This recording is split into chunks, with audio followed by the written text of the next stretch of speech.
shooting in Sutherland Springs, and the reports say several people have been shot.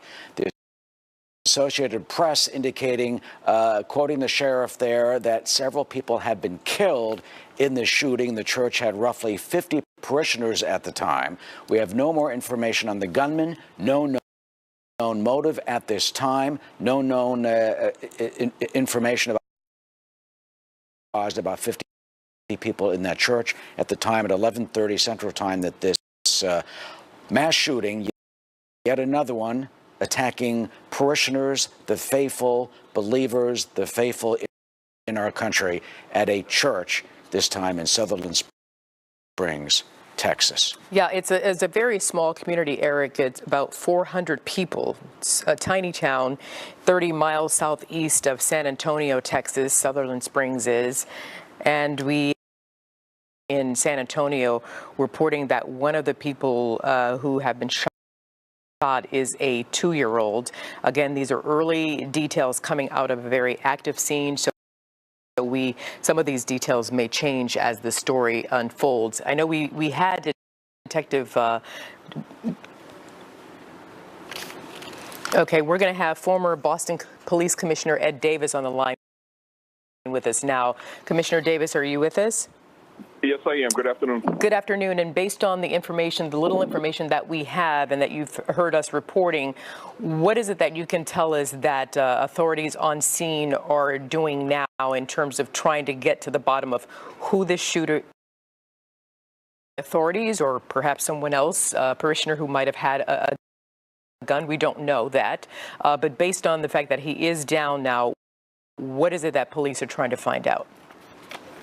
Well, the first responsibility is to care for the wounded, obviously, and try to get as many people to medical facilities as possible. From the looks of the scene, it looks like they begin to secure the scene. They'll want to make sure that everything is preserved so that the crime scene technicians can come in and do their job to try to recover every piece of evidence possible. It's not only important for the prosecution, and in this particular case, if the suspect is dead, then the prosecution isn't. Also, to be prepared in case there are any co-conspirators who may have helped the suspect in a case like this. And very, very early. I beg your pardon, sir. And again, we just reported that Sutherland Springs, 30 miles southeast of San Antonio, Texas, a very small community, about 400 people. So chances are there will be conversations with the shooter leading up to today. How does that play into the investigation, considering it is a very small town? Well,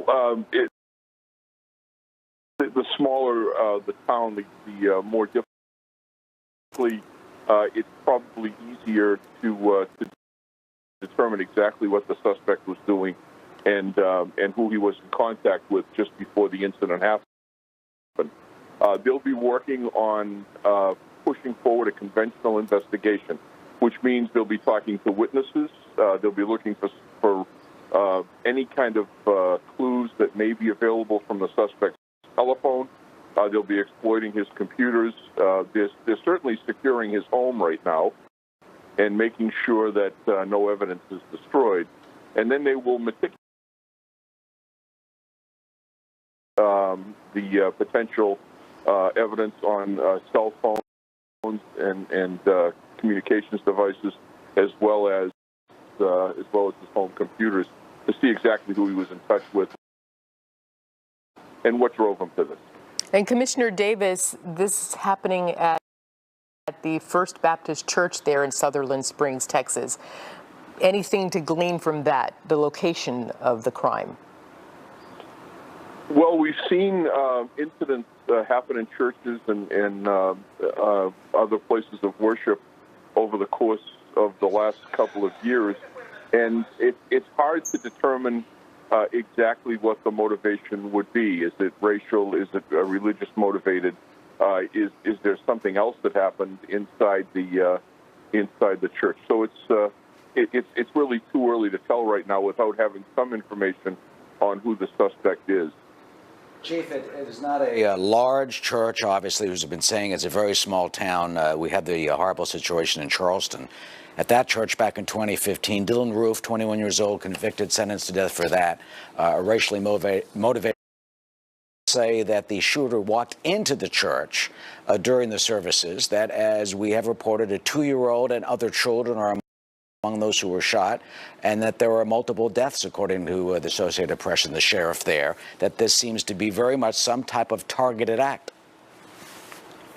Yes, it does. I mean, clearly, to target a place of worship when people are inside on a Sunday is a terrible situation.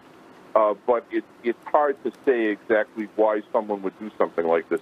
The motivations can be across the board, and it's really very early to be trying to draw a conclusion at this point in time, except to say this is obviously a terrible tragedy for the town and the just this last week. Texas Governor Greg Abbott tweeting that, quote, "Our prayers are with all who were harmed by this evil act." He calls it an evil act, and our thanks to law enforcement for their response. Chief, what are they doing in terms of what we are told is now the suspect, who is dead, apparently taken down by police, to try and find a motivation for this? Well, a lot will be able to be determined from who the person is and what their recent past history has been. A lot of times, the police already know of these individuals and have had some indication that they may be trouble in the past. Every once in a while, you run into somebody that is not under police suspicion or surveillance, and then it's time to start to talk to all of their acquaintances and friends to determine exactly what was going on. Is there a mental health component here? Again, it's very difficult at the very first hour of an incident like this to try to put that together, and I don't want to jump to conclusions. But there are many avenues of investigation that are being pursued right now by the authorities, and there'll probably be either a sheriff's office or a state agency like the Texas Rangers involved in the follow-up to this.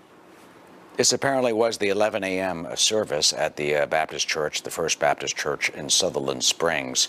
They had a morning worship service. They greet visitors and visitation, and they have a Sunday evening service, or one had been scheduled for later on tonight. So your heart really goes out to the poor people, the parishioners of that church and of that community, Chief, and your thoughts on what we as a nation have gone through recently with these type of attacks, church shootings, the terrorist attack that we saw, and what we've been undergoing recently from a law enforcement point of view. Well, it certainly is a terrible and uncertain time, and the phrase "is nothing sacred" keeps coming to mind when you see something like this happening at a house of worship. You wonder what motivates someone to have that kind of hatred towards fellow human beings.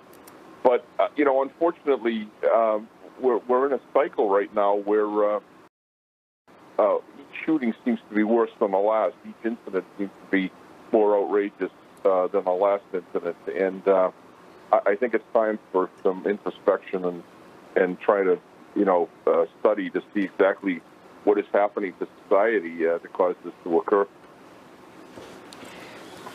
Multiple victims shot, early reports of fatalities. Numbers are undetermined at this early hour in this story. Commissioner Davis, talk to us a bit about the investigation. Obviously, they want to protect the crime scene there. They want to get answers from people who are there on location, the parishioners, people who are working in the church. What sort of questions will they be asking at this early stage in this investigation? Well, when something like this occurs, the question of motivation is really important. There'll be a lot of technical information, the number of rounds fired, the type of weapons that the suspect had, There's a lot of technical and information that's developed around the crime scene, so that mechanically we can tell exactly what happened and in what sequence. But the real question here is, what would cause someone to do this? What would their motivation be? Why did he go in there? I mean, clearly he went into a service that was in progress, so he had to have some information about the times of the services. Not difficult to find, but it would indicate that there's some kind of planning there, that he went into an active church service and started shooting. And then, as far as the investigation goes, there will be a lot of information gleaned from the potential for video. Is something that we all look for now.